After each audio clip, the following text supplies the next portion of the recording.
Hector and the team for leading us week in and week out. So good.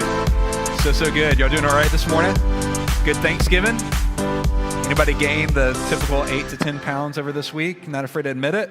Did you remember to set your scales back before the week started? Did you do that? Man, we had an incredible week, got to hang out with family, absolutely loved it. One of the things that I love about hanging out with family is my mom is a great storyteller. She's a lot of fun when she tells stories. Some of the stories, I don't know if they're actually true or not. Parents sometimes remember stuff about your childhood that you don't even remember. I'm like, I don't know if that's accurate, but it's so funny. But as she was describing, she was asking Laura if she ever does any Black Friday shopping. Did any of y'all brave that? Did y'all do Black Friday shopping? Did you see crazy folks out there? Did you cut anybody off? Did you yell at anybody? Did you at least take the Sugar Hill Church sticker off your car before you did that? Did you do that? So my mom was talking about Black Friday when she went years and years ago where she was at some toy store and there was some doll, I forget what it was called, that was the thing of the year that every kid wanted. And so she went out to get it and there was two other adults that were fighting over the last one. They literally ripped it in half. Like, happy Thanksgiving, right? I mean, it's so funny. We have this week where we celebrate, hey, we have a lot to be thankful for. In fact, I was talking to Carol Lee, who I get to serve with here at the church between services, and she was talking about how her family just went around the table and they talked about what they were thankful for. She was talking about how meaningful that was. But really, in the middle of the season, there's that part of us where we sing songs like this one that says, God, you are more than enough for me. Yet, there's that gravitational pull inside of us that always says we want more, right? Don't you sense that, right? In a season of gratitude, in a season of we've got so much to be thankful for, yet inside of us, even though we know that in our head, inside of us, there's still this pull that comes from what I call a scarcity mindset. A scarcity mindset is this: no matter how much we're blessed with, and I think we'd agree if we look around this room, we've been blessed. No matter how much we're blessed with, here's what happens when we have a scarcity mindset. Everything that we have comes from God. But then we consume that thing, whatever that is, whatever that Black Friday sale was, whatever that Cyber Monday thing is you're already planning on, whatever that thing is, right? Everything we have comes from God. Then we consume whatever that thing is that we thought would make us happy. But in the end, maybe it's a minute later, maybe it's a week later, a month later, that thing that was so great now doesn't bring any fulfillment to you. And so then we have this need, right? We've got this sense of emptiness. And what the scarcity mindset does is when I feel this need for something more, I just consume even more. It's a mentality. It's this vicious cycle of everything comes from God, but I'm going to use it for myself. And when I still feel empty, I'm still going to use even more for myself. And it's this downward spiral where we always want more. And one of the reasons this is so challenging is when we walk into Christmas this next month, there's the sense that Christmas ought to be about serving and it ought to be about giving, yet inside of us, there's that gravitational pull for more. And so this morning, I thought about opening our message by asking you the question, how does it feel to be rich? And I think that would have been an interesting question because honestly, most of us, I don't think, realize how rich we really are. And so I looked up some stats just to give us a perspective because usually when we think about richness, we compare ourselves to other people. But listen to a few of these stats. If you have a car that you drive, you're among the 6 to 9% wealthiest people within the world. Think about that. If you have a car that you drive, you're in the top 10%. If you make more than $37,000 a year, you're within the top, get this, 4% of the world. Now, in Gwinnett County, if you look at our median income, for a lot of folks, $37,000 would feel like it's less than they currently make. But if I were to give somebody else around the globe a $37,000 raise, that would make them unbelievable, the top 4% of the world. And so whether we realize it or not, regardless if you make that 37 or not, we are still rich. In fact, here's a few stats. If you have a place in your house that you can park your car, you're rich. If that place that you could park your car is full of boxes from stuff that you can't put anywhere else, you're rich. Right? If you have enough clean water that during the summer you sprinkle it on the dirt outside your house, you're rich. If you have so much clean water that you put it inside a toilet with your waste, you're rich. Do you realize there are people around the world that can't fathom having that much water that would use it for waste? Now, I'm not saying that just because we're rich, we don't have problems. We definitely do have problems. We have slow Wi-Fi this morning here at the church. We have internet issues at home. When I was streaming some of the rivalry games yesterday, it was buffering. Holy cow, right? And so what I want to do this morning is I just want to be super practical. Over the last couple weeks, Pastor Chuck has been talking about this wrap it up idea. And if you've been around here for several years, this is no surprise to you that we believe that as God's people, we're meant to be generous. We believe that. That's one of our values. In fact, if you look at our values on the website, and if you do look at our values on the website, you'd be one of the 3 people that has actually clicked that. But if you were to do that, one of our values is to live lives with open hands. We believe Scripture when it talks about that it's better, more blessed to give than it is to receive. We happen to believe that if you're a Christ follower, that you ought to be among the most generous people on the planet. Why? Because God modeled that. God gave everything. God didn't hold back. He didn't sort of get by. We serve a generous God. And so because of that, we want to be a generous church. And so a couple of weeks ago when we kicked off this sort of mini series about generosity, Pastor Chuck on that first Sunday talked about this is why we do what we do. And he gave amazing stats of children that are being reached, teenagers that are being reached, churches that are being planted, lives that are being rescued. It was unbelievable. It was like when I walked out of here, I was thinking, man, I want to give to that. So what I want to do this morning is not just talk about why, but I want to talk about, well, how do you do that? How do you do that? In a practical way, how do you live a life of generosity? What does that actually look like? Because there's that tension, I think, in all of us where we'd say, hey, I want to be a generous person. I don't want to be a taker. I want to be a contributor. I believe that God's church ought to be the most generous place on the planet. I believe that Sugar Hill ought to be different. I think the world ought to be different because of the life of God working in and through the people here in our dear church. The question is, well, how do you do that? How do you do that? Before I dive in, let me just read you a couple verses. And then if you've got one of these handouts, I'm going to invite you to find the message notes section on the back and jot down just a couple of these things this morning, because honestly, there's a lot of us that are in that scarcity mindset. We're good people. We want to be generous people. But in our hearts, we have this scarcity mindset. And the way that you break that cycle isn't by just talking about it. The way that you break that cycle isn't by living into it. The way that you break that cycle is by doing the opposite and being generous. Here's what Paul said. Paul wrote to his young protege in faith, and he writes this in 1 Timothy 6 about generosity. He says in verse 17, he says, as for the rich in this present age, charge them not to be haughty. He's like, hey, you're going to be around some rich people that have more than enough. Teach them not to be selfish, not to be haughty, not to set their hopes on the uncertainty of riches. And they certainly are uncertain, right? Sometimes some of the most heartbreaking stories that I hear are people that put their hope in how much they could produce and then it was gone. He's saying, Timothy, look, tell them not to put their hope in uncertain riches, but instead, listen to what he says in verse 17, put their hope on God. Why? He goes on to say, it is God who richly provides us with everything that we enjoy. I guarantee you there are some rich people that are like, hey, hello, I'm working hard. Yeah. You may be working hard, but still everything you enjoy comes from God. Listen to what he says in verse 18. Here's what they're to do. They are to do good.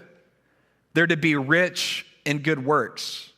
They're to be generous and ready to share, thus storing up treasures for themselves as good foundations for the future so that they may take hold of that which is truly life. He's saying, look, when you're around people that have more than enough, when you're around people that maybe don't even think they're rich, Timothy, here's what you do. Tell them that everything they have comes from God. Tell them not to put their hope in riches, but to do good and to do good works.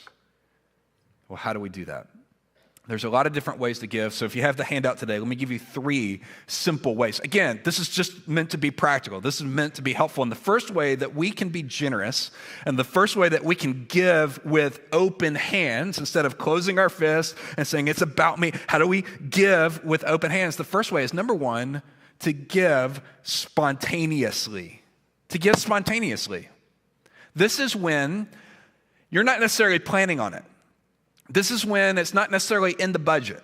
This is when it wasn't necessarily on your radar, but there is a need that you see and something stirs inside of you and you begin to say, I can do something about that. That's spontaneous giving. It's powerful. In Scripture, we see a lot of examples of this, but one of them, if you want to write this down, is found in Luke chapter 10, verses 25 through 37.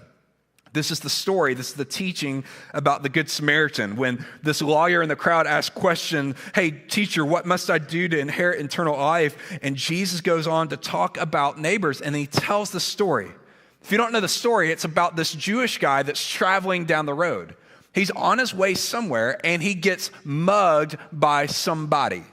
He gets beat up, he gets left for dead, he's bruised, he's battered, he's on the side of the road. You remember the story, right? And as he's laying there on the side of the road, several people pass by, several of whom are religious people.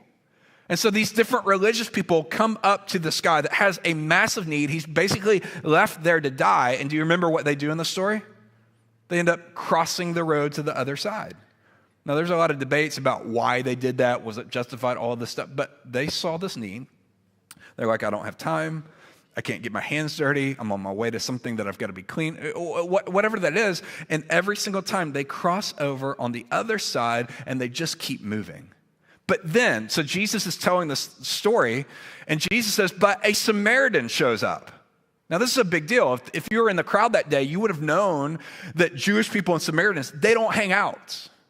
Samaritans are basically the outcasts, and so they don't really mingle at all. So Jesus is telling the story, and it's shocking that the Samaritan shows up, and then it's even more shocking that he becomes the hero of the story.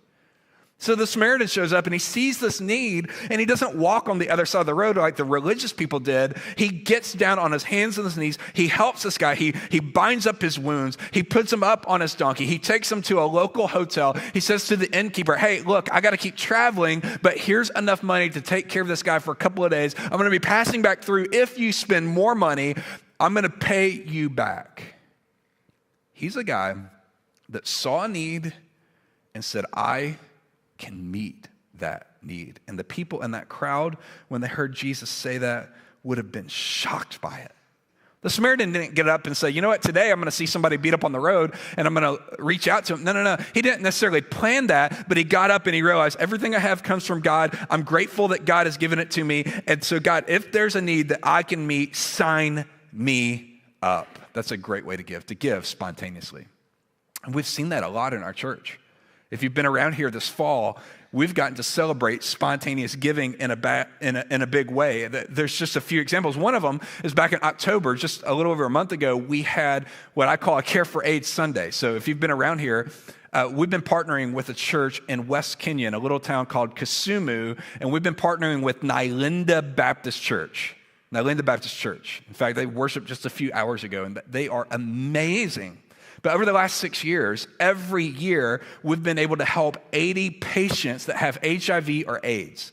They represent more than 500 people over these last 6 years. Many of them being nursed back to health. Many of them putting their faith in Christ for the very first time. Many of them finding the hope in the life of Jesus Christ, just like we would hope would happen here in Sugar Hill.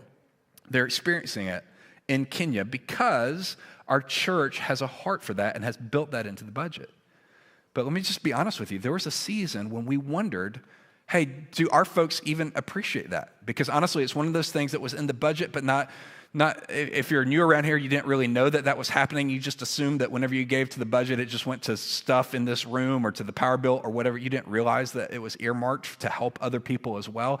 And so we're like, all right, let's just put it to a test. So last month, we're like, here's what we're going to do. We're going to give people an opportunity to give directly to this cause, that we feel like it's a meaningful thing. We feel like when Jesus said that we're to start in Jerusalem, Judea, and to the uttermost parts of the world, this is our chance to be part of the uttermost part of the world. So let's put it before our people and see what they do.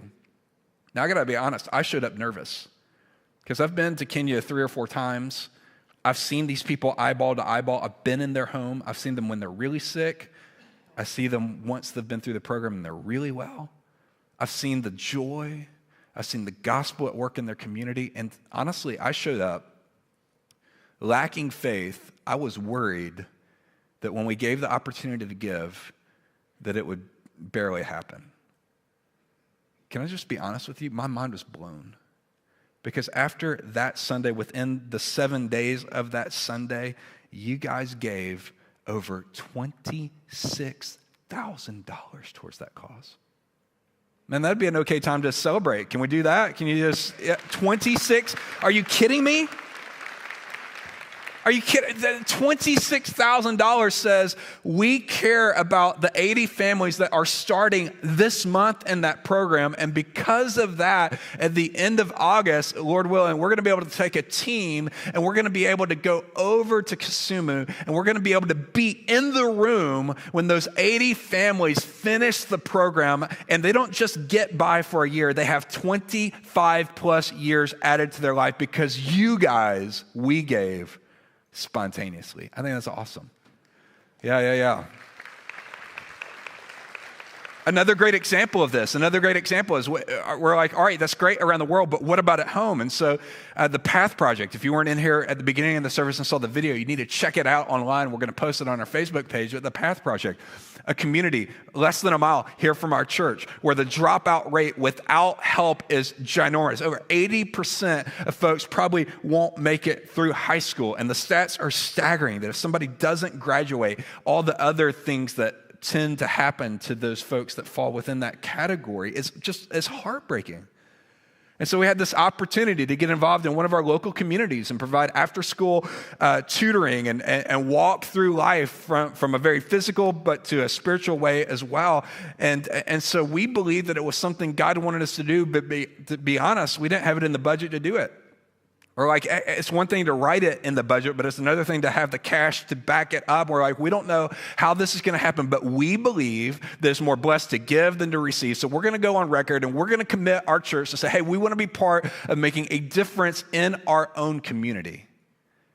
And because of folks within our church that have said, we want to give to that, it's been unbelievable, right? There's one family that gives absolutely sacrificially to that cause. There's another person within our church whose company is owned by Christian owners, and they see that everything they have comes from God. And so every month or so, when they've got profits, they take a tithe from that profit and say, we want to put it back into God's ministry. And if it wasn't for people that gave spontaneously, I have no idea how the Path Project would have launched. But I was talking to the founder, Pastor Chuck and I were meeting with them a couple weeks ago, and I asked the question, how was the launch of this particular Path Project in our community? They're like, it couldn't have gone better. Man, spontaneous giving is very, very powerful. Man, when you see a need that you say, God, I didn't necessarily plan for it. I didn't necessarily see it coming. It wasn't something that I sought out. But when I see a need and you stir my heart, God, I want to give to that need. That is amazing. But I would say this, we shouldn't stop there. We shouldn't stop there. If I'd be honest, most of the giving that happens in our church happens spontaneous. It's important, it's necessary, it's amazing, but it's not sustainable. And so number one, we need to give sporadically. We would give spontaneously. We'd say, hey, God, there's a need. God, I want to meet that need. We did that when it came to hurricanes as well. I mean, I remember when the hurricanes rolled through, first in Texas, then in South Florida, and then to the Bear Islands and all of this. And we were asking the question, what do we do? What do we do? What do we do? Do we rent trucks? Do we buy a lot of water? Do we drive it across the country? And what we found is that we actually have a partner in Convoy of Hope that's been doing this for a long, long time. And they're actually able to get water donated to them. And so when we give to them, it's able to go even further than we could do on our own. And so we put the need in front of our folks, and we gave spontaneously over $20,000 towards hurricane relief. It's powerful. It's powerful. So I'm so grateful. I'm so grateful that number one, we can give spontaneously. Not only that, number two, if you're taking notes, spontaneous giving is great, but I would encourage you to consider, number two, to give strategically. To give strategically. Or as Bush would have said, strategery. You got to give strategically. If you want to write this scripture down, just write down Isaiah chapter 32, verse 8. Isaiah 32, verse 8. One of the New Living Translation says this, generous people plan to do what is generous. I love that. Generous people plan to do what is generous, and they stand on their generosity.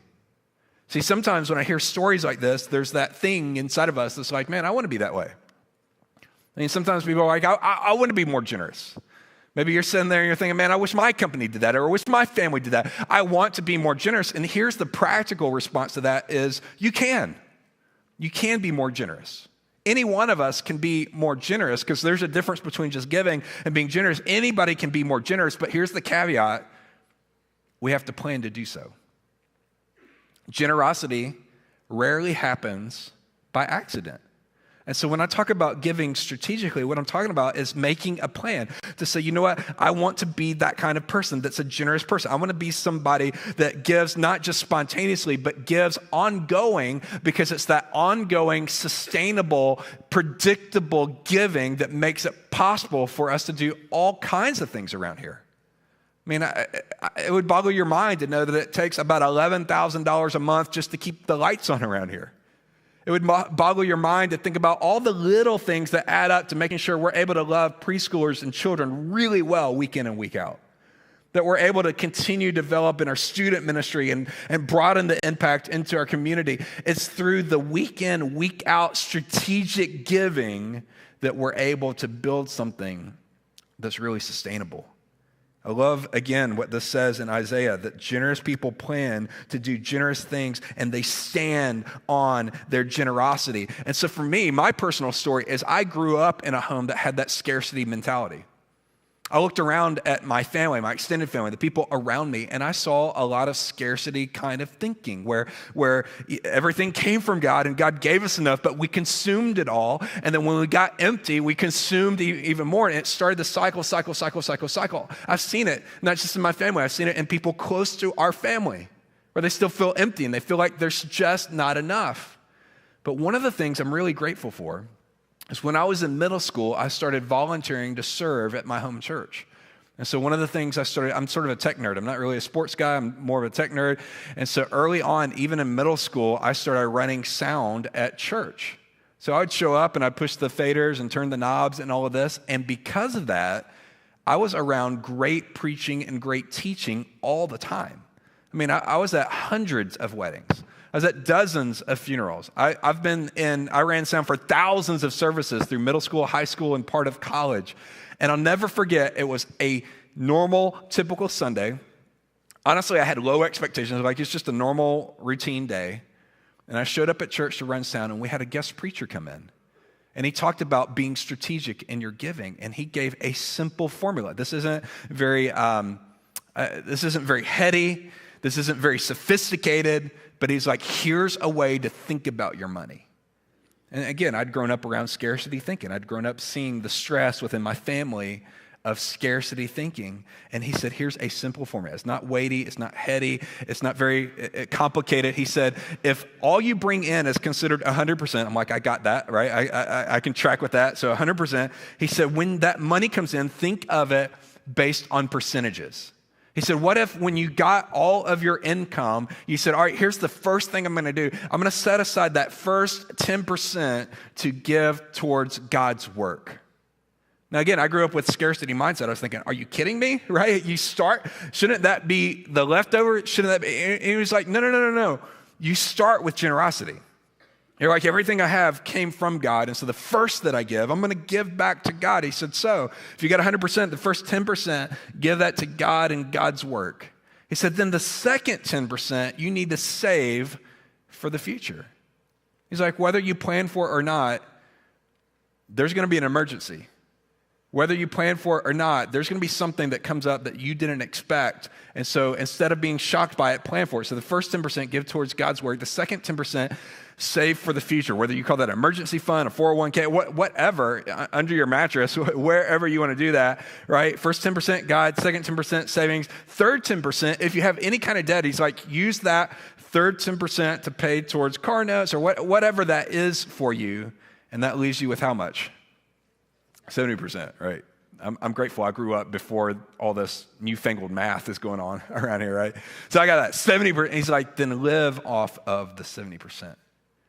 And man, I know that many of you have more sophisticated ways of handling finances, but I'm telling you, that one simple lesson changed that mentality in our home. We're able to be more strategic. And we've seen that within our church. I mean, in the first service, I looked over and I saw a family within our church that, man, when they first came to Christ, they weren't hardly giving anything. And then they're like, hey, we want to begin to give more. We want to live more generously. We want to give. And so the husband in the home said, I want to figure this out. So he got a spreadsheet out. He got real nerdy about it. He got a spreadsheet out. He's like, here's all of our income. Here's all of our expenses. Here's the little bit we can spare. And I don't remember what the number was, but it was a single-digit percentage. He's like, it's like 2% or whatever that was. And he built an intentional game plan so that over time, they kept upping that percentage. And their goal was that one day they would give more to their church than they spent on their own housing. And because they were strategic, they made that happen. That's not normal. Normal is scarcity. Normal is, here's what most people think. Most people think, well, if I had more money, I would be more generous. But the stats show that that's not true at all. In fact, what begins to happen when you look at Gallup polls is the more people make, the less percentage-wise they actually give. And so when we talk about living lives with open hands, this isn't about how much is in your checkbook. This isn't how much is in your bank, because that's really a sliding scale. In fact, part of what Gallup discovered is that when you talk about being rich, what most people consider rich is 2 times whatever they currently make. So again, it's always a sliding scale. So if you make $25,000 a year, rich is $50,000 a year. Or if you make $50,000 a year, rich is $100,000 a year. Or if you make $100,000, then rich is $200,000. Or if you're part of a company that clears $1 million a year, you're like, well, if I just had $2 million. See, it's a sliding scale. So it's not about the number, it's about the strategy behind it. In fact, we've seen this even more close to home. Laura isn't in the service, so I can pick on her, so y'all don't tell her I talked about my wife, Laura. But a couple years ago, her company introduced a new bonus kind of incentive. And I don't remember all the ins and outs of it, but basically if she met certain criteria once a quarter, she'd be eligible for bonus. And so she's telling me about this. I'm like, man, this is awesome. I love your company. And in my mind, I'm starting to think about, man, I saw this deal on Amazon, right? And I'm an Amazon Prime member, so it could be here in 2 days, right? So in my mind, I'm thinking about, here's all the things that we could do, right? Here's these things that I've delayed buying. Here's these things that we could do. And so as my mind is racing about, hey, we've got a bonus coming 4 times a year, she says, and so I was thinking. Fellas, that's a warning sign right there. She's like, I was thinking. Since we weren't planning on this income, what if we gave it away to a ministry or a mission opportunity if I get this bonus every time? So I did what every good husband does. I was like, that's exactly what I was thinking as well.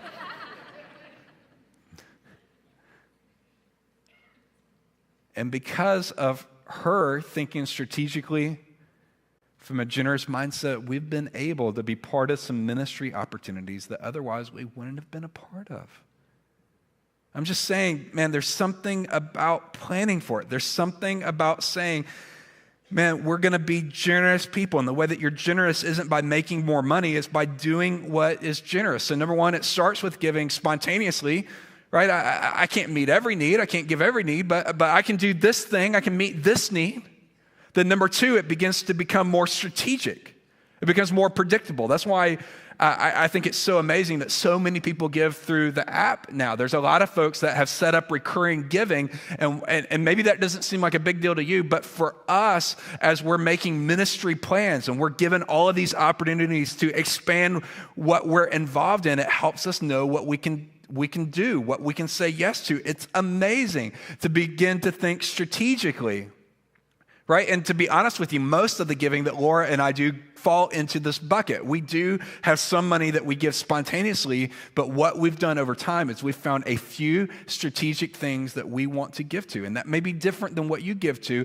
I don't know what's on your heart, but for us, we wish we could say yes to everything, but there's a handful of things we feel like we're called to do. So number one, give sporadically, right? Number two, give strategically. And then the last one, number three, is to give sacrificially. One of my favorite places in Scripture that talks about sacrificial giving is found in Mark chapter 12. And let me just read this to you, and I'll just make some comments about it. But listen to Mark 12, and if you've been around church, you've probably heard this before. But in Mark 12, it says, and he sat down. So this is talking about Jesus. So he's at this church kind of service. And he sat down opposite the treasury, and he watched people putting their money into the offering box. To me, that's a little awkward. Right? To me, that's a little bit awkward, but Jesus is literally sitting across the table from people as they're giving, and he's watching what they're giving. Why would he do that? Because what we give is often a reflection of our hearts. And so he's watching this, and listen to what it says in verse 41. Many rich people put in large sums of money. Many rich people put in large sums of money. Verse 42, and a poor widow came, and she put in 2 small copper coins, which make about a penny. So you see this massive contrast. Rich people put in lots of money. This older widow comes up with just a little bit, barely a penny. Verse 43, and Jesus called his disciples to him and said to them, truly I say to you, this poor widow, listen to this, has put in more than all of those who are contributing to the offering box. Now, the practical side of me is like, what? I mean, Jesus, are you fuzzy on the math? Do you not have your iPhone out with the little calculator app? What's the deal? And Jesus said, no. This poor widow has put in more than all those who are contributing to the offering box. Well, how could you say that? Verse 44, for they all contributed out of their abundance. Jesus is like, they don't even miss it. They didn't even know what was there, right? They've got so much that it didn't even faze them. Jesus says in verse 44, they gave out of their abundance, but she gave out of her poverty. She gave out of her poverty. She has put in everything that she had and all she had to live on. Jesus is like, she gave everything. So not only did Jesus sit down and watch what people were giving, but when this poor widow comes up and gives everything that she has, he let her do it. There's part of me that thinks as a good pastor, I would stop somebody in that situation. I'd be like, I appreciate the thought that you want to give everything that you have, but you've got needs to take care of. No. Jesus did not rob her of that blessing. In fact, he celebrated her sacrifice. She gave until it hurt. Man, I've heard stories like this. I've heard stories like this within our own church. Most recently, it's probably about 2 months ago. I came into the office on a Monday, and on my desk was this card, and there's nothing with it. It was just a card, and so I didn't really know the context yet. And so I opened the card, and a family had written a card to the church. And each family member had written in the card, and in the card, when they turned it in one of the offering baskets at the end of the service. And so it eventually made its way to my desk, and when I read this card, when they turned it in, there's a little bit of money in there. And I started reading the note from each family member, and I don't remember which family member wrote this part of the note, but they said, we wish we could give more. And basically they're apologizing. I'm sorry, this isn't very much. I wish we could give more, but this is all we have. And I gotta be honest. I'm grateful for how generous our church is. But man, there was something about that note that caused my heart to beat out of my chest. And it made me ask the question, when was the last time we did that? When was the last time you were able to receive a massive blessing because you've given so sacrificially? One of the things that most people don't know about the comedian Jeff Foxworthy is that for the last 10 years or so, Jeff has volunteered downtown at the Atlanta Mission. And when he started volunteering at the Atlanta Mission, he was approached and was asked, hey, would you lead a Bible study just for some guys? So these are guys that were selected in the program. They lived there basically for a year, and it's this opportunity to rehabilitate them and help them not to live back on the streets again. And so Jeff is like, am I the best option to lead a Bible study? So he ends up leading this Bible study. And so 9 or 10 years later, this Bible study grows from about 12 guys to like 250 guys. And so last year, Jeff is talking to the leadership down there, and he says, these guys have been receiving so much, they need to learn how to be generous as well. And so his idea was, hey, let's give all of these guys a crisp, brand new $50 bill. And immediately the leadership sees all these red flags. Well, what if they take it and they go back on the street and they buy more drugs and they get up back in the cycle? And so it's all this worst case scenario. And over time, after talking to the team, they're like, no, this is what we need to do. So they did that. So Thanksgiving a year ago, they gave all of these guys a brand new crisp $50 bill. And he's like, when I gave it out, you start hearing these people say, now I can travel to be with my family for Thanksgiving. Now I can buy new clothes. Now I can, and they're making all of these plans. And then he stops them and says, hey, you could spend this money on whatever you want to, but I want to let you know.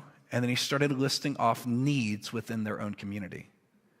School kids that don't have the supplies they need, families that are going hungry. He's like, as you guys have been in this program and you're living in comfort now, there are people that aren't as fortunate. He's like, you can use that money for whatever you want to, but we're going to match whatever you decide to give to these causes. And every single one of these homeless guys put their $50 bills in the bucket. In fact, many of them went back to their rooms and they scrounged for whatever little change that they had and whatever little dollars they had laying around, and they brought it back and they were like, we want to give. I think that's amazing. See, the scarcity mindset is, well, it does come from God, but it's meant for me to consume. And then once I consume it, I still feel empty. And when I feel empty, I think I just need to consume more, but then I feel even emptier, and then I consume more. And then I feel the way that you break that cycle isn't by consumption. The way that we break the cycle of greed isn't by more stuff. The way that we break it is by opening our hands and saying, God, would you help me to be generous? Why would we do that? Because God gave everything for us. And so we want to say, God, we'll give anything. We'll give everything for other people to know you. Would you bow your heads for a moment? Would you close your eyes?